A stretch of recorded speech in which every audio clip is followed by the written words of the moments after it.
Hey guys, welcome back to the BuzWeaver channel, and in today's top stories, we have what would essentially be part 6 of the Twitter files. And I have to say that I hope everyone is getting the level of satisfaction that I've been getting, because of course, if you have been a longtime member and subscriber and follower and viewer of the channel, you guys know that we have been covering this for quite some time, even going all the way back to the Hong Kong protest in June of 2019, and then learning later that year in November that there was a mysterious illness going around. And at the time, we could talk a little bit about it, but then over time, within a few short weeks and months, we could not talk about it at all. And of course, we know why. Because here we have it from the Twitter files, which would be part 6. There's 31 entries. We won't go into each one of them, but we'll highlight some of them from David Zwig here. So the Twitter files, how Twitter rigged the COVID debate. Absolutely, and of course, we kind of knew this was going on, by censoring info that was true but inconvenient to U.S. government policy, by discrediting doctors and other experts who disagreed, by suppressing ordinary users, that would be like creators and posters and general people in general who may have had the condition, who may have recovered from the condition, who wanted to talk about the condition, who wanted to talk about what their doctors told them about the condition, including some sharing the CDC's own data. Now, I live in Atlanta, where the CDC is, and of course, my central focus was the mortality rate, because essentially that was what was, one of the people's biggest concerns. We knew that it had a larger impact on people with comorbidity, and we knew it had a larger impact on people who had certain illnesses or immune weaknesses and other issues, of course, that could lead up to death from this particular virus, which was concerning. Now, I never played it down. I never suggested that those who wanted to wear a mask couldn't wear a mask, nor did I suggest or imply at any time that I was on any one side or the other than consult your physician. That's what everyone should have been doing, consulting their physician. But as we talk about here on the channel, government has to look as though it is in control, as though it has solutions, as though it is maintaining order. And this is much different than, say, a border crisis or a potential war or threat to a country. Those things, most countries have some sort of implemented policy, law, and order for, whereas this is far more concerning because it involves people and trying to maintain and control what people are doing to then slow down or control a virus that spreads from people to people, because people are people and they're going to do what they're going to do.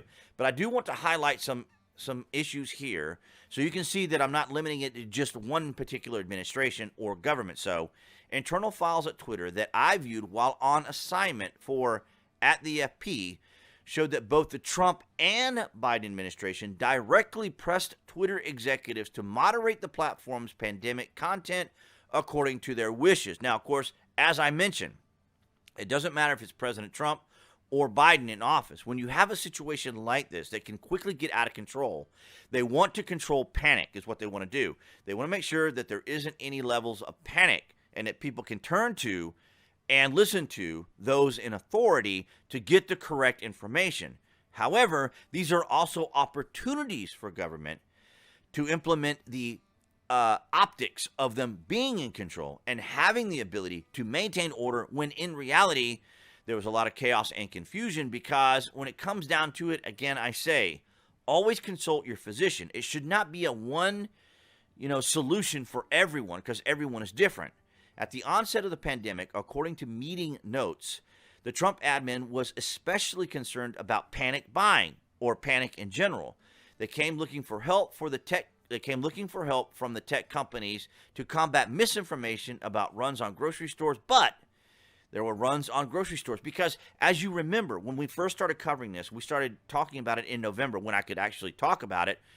We were looking at how it was going from mainland China into parts of Hong Kong, or in Hong Kong they were concerned about it, but then also we started seeing it in North Africa and then into Italy.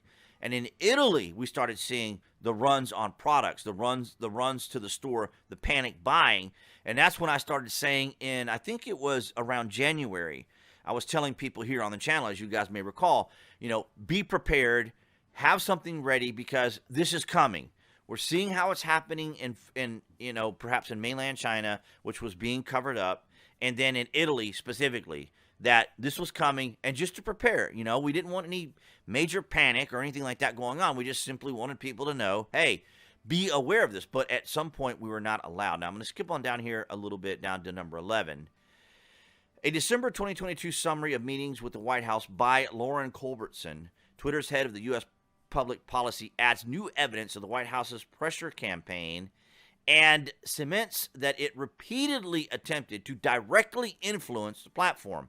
Not surprising at all. Not surprising to anyone here on this channel, because YouTube continues with its AI to suppress and flag some of my content. And, of course, that's just something we have to deal with. Culbertson wrote that the Biden team was very angry that Twitter had not been more aggressive in deplatforming multiple accounts. They wanted Twitter to do more. Of course, obviously, this is all unfolding about the censorship coming from even members of the FBI and even Department of Homeland Security in certain situations, under certain circumstances that we have covered here on the channel as well. Twitter executives did not fully capitulate to the Biden's team's wishes. An extensive review of internal communications at the company revealed employees often debating moderation cases in great detail and with more care than was shown by the government towards free speech, which is incredible to think.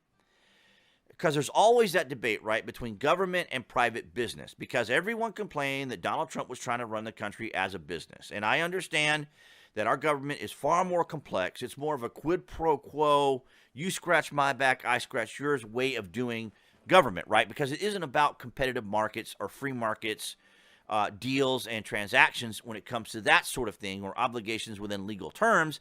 But government is more of a I scratch your back, you scratch mine, I do you a favor, you do me a favor kind of thing, quid pro quo kind of style.